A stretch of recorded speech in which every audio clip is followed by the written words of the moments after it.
Komið sæl, frábært að þið skuluð svona mörg hafa áhuga á þessu. Þetta mér auðvitað mikið hjartans mál og ég var eitthvað strax við, ég geri það alltaf þegar ég tala teymiskennslu. Ég orðinn svo sannfærður þann ávinning sem fæst af teymiskennslu að ég farinn að tala oft meira eins og prédikari en sem fræðimaður. En ég ætla samt að fjalla 15-20 mínútum innleiðingu teymiskennslu, reynsluna af henni og rannsóknir á henni út frá spurningunum. Hvað vitum við teymiskennslu? Hvers má vænta og hvað ber að varast? Og nú ætla ég aðeins að nefna hugtækið svo að við séum með svona, sameiginlega skilgreiningu í huga. Ég finn að þetta á smáflökti og ræða það síðan rannsóknir á teymiskennslu og fyrst og fremst rannsókn sem ég sjálfur að ljúka núna þessar mundir sem ég segi ykkur betur frá og ræða semst ávinning, áskoranir og hindranir. Þetta mín skilgreining á teymiskennslu og þið sjáu þarna að ég feitletra orðið samábyrgir. Það eru sem sagt 2 eða fleiri kennarar og nota bene ekki alltaf kennarar. Það getur verið kennari og þroskaþjálfi eða 2 kennarar, þroskaþjálfi og tómstundafræðingur eða iðjuþjálfi. En það eru sem sagt 2 eða fleiri fagmenn í kennslu eða uppeldisfræðum sem eru ábyrgir fyrir námshópi eða kennslu tiltekinnar námsgreinar. Kennararnir bera semst algjörlega sameiginlega ábyrgð. Þeir undirbúa sig saman, þeir kenna einhverju marki saman og þeir vinna saman að mati á nám og kennslu. Og það eru ótal afbrigði. Það mjög mikilvægt. Það engin ein útgáfa af teymiskennslu, það eru ótal afbrigði. Sú teymiskennsla sem ég hef verið að rannsaka undanfarin ár mikið umsjónarkennarar í sama árgangi eða umsjónarkennarar í aldursblönduðum hópum.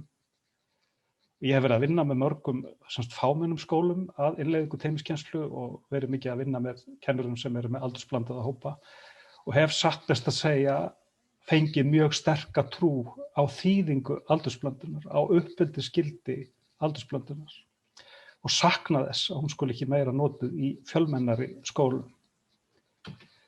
Svo það þegar faggreinakennarar taka sig saman, til dæmis bara það eru 2 eða 3 stærðfræðikennarar sem sjá alla stærðfræðikennslu í árgöngum ólíkastigi eða á miðstigi eða íslensku kennarar eru saman og kenna greinina 2 eða fleiri saman í þá stærri hópum. Og svo það útgáfa sem ég að fá vaxandi áhuga á, það þegar að sérkennarar eða til dæmis þroskaþjálfar þegar þeir koma inn í teymi sem fullgildir aðilar á móti almennu kennurunum. Og ég að sjá mjög góðan árangur af þessu, hef að vísa ekki mörg dæmi, en þau dæmi sem ég hef, þau gefa vísbendingar það að mikið sé á þessu að græða.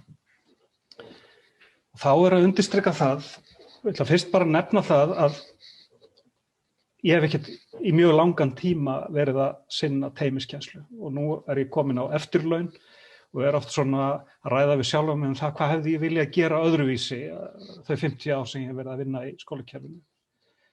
Og mikið vildi ég að ég hefði fattað fyrr hvaða þýðingu teymiskennsla hefur fyrir skólaþróun. Ég eiginlega uppgötvaði þetta ekki fyrr en að mér finnst allt of seint.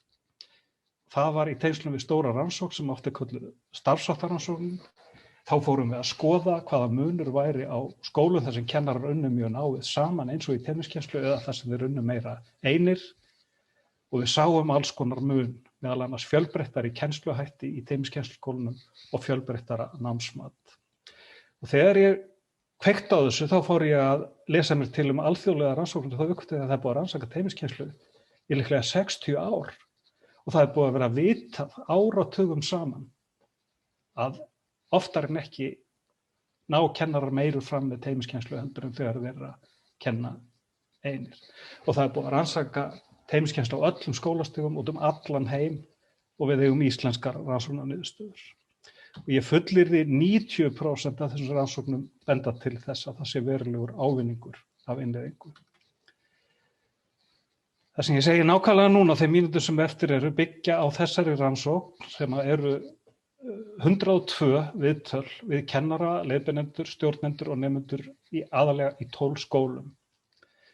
Og þessi viðtöl eru öll tekin í samhengi við vettvangsathuganir. Þannig ég hef ekki bara mætt í skólan og rætt við kennarana, heldur hef ég líka verið með þeim inn í skólastofunum áður en ég á þessi viðtöl.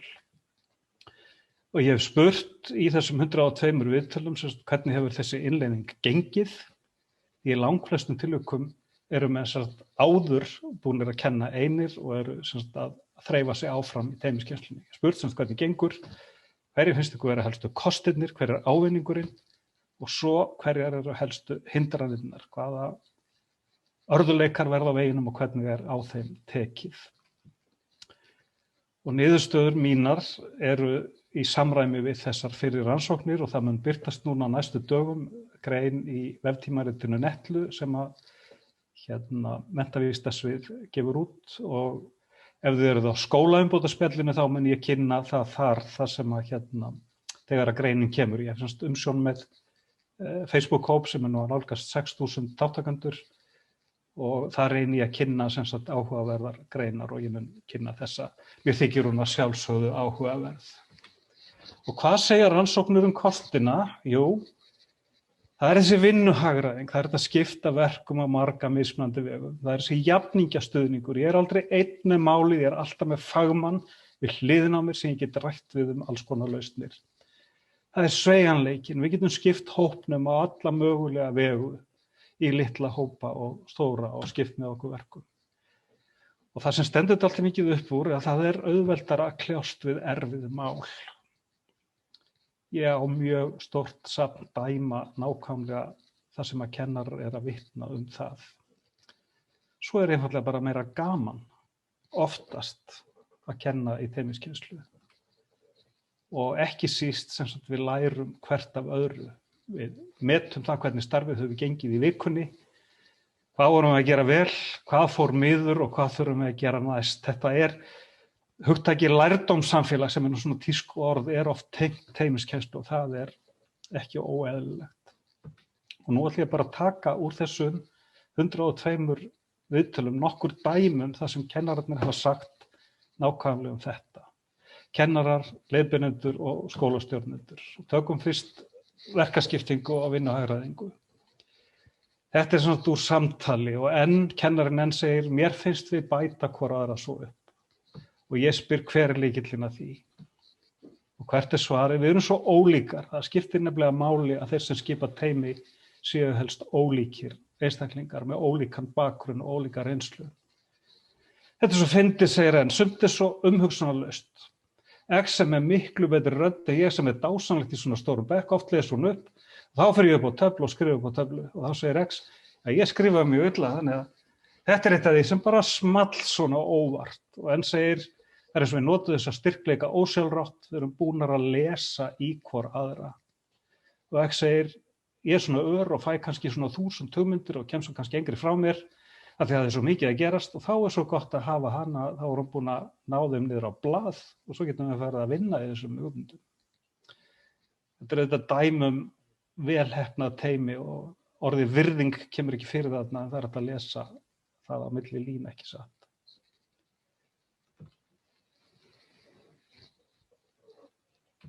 Svo er það verkaskipting í ýmsum myndum. Hér er eitt af 3 karlateymum. Ég hef náð að fylgjast með 3 tandurhreinum karlateymum sem ég held að sé ákveðið afrek á þessari öld.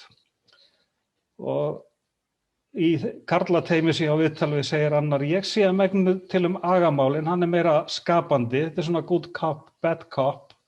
Við erum nógu líkir til að skilja hvort annan vel. Ég get farið víðan völl, fengið óvæntar hugmyndir. Þegar ég fer á langt er hann jarðtenging og þetta er svona 2 kallmenn á miðstigi í dreifbýlisskóla. Og svo er það þetta sem er nú eiginlega dásamlegt dæmi velheppnaða teymiskennslu, við erum einhvern veginn svo ólíkir. Þegar hann á slæman dag sefur illa, þá sef ég oft sérstaklega vel og líður vel og svo öfugt. Svo er það jafningjastuðningurinn. Þetta getur verið erfitt starf og það gefur mig tilefni til að minna á að þó þetta sé dásamlegt starf, kennarastarfið, þá er álag á kennara að aukast. Það er ekki nokkrum vafa undirorpið og ég gæti haft það mjög langt mál sem þetta ekki gera. Og hvað er sagt hérna? Við getum verið með kvíðan út á mótnana áður en við komum í vinnuna. Við getum verið erfiða kringumstæður. En að vera að mæta í vinnuna og vera með vinnufélaga sem að veita styður mann og stendur með manni og maður hefur í þessum erfiðu málum, það skiptir svo miklu máli. Og hér talar þrautreyndur kennari sem að vinna með leiðbeinanda kennaraefni á síðasta ári á starfsnámsárinu. Hún segir ég sé bara kosti við teymiskennsluna. Grunnskólinn að græða á því. Ef ungir kennarar útskrifast og fara í teymi þá er allir að græða á því. Teymi dregur úr kulnun og þreytu, andlegri þreytun og áreiti. Þú getur alltaf létt á þér og ert ekki einn að velta þér upp úr vandamálunum. Þetta er miðstigskennari, framhaldsskólakennari að uppruna með margra áratuga kennslureynslu.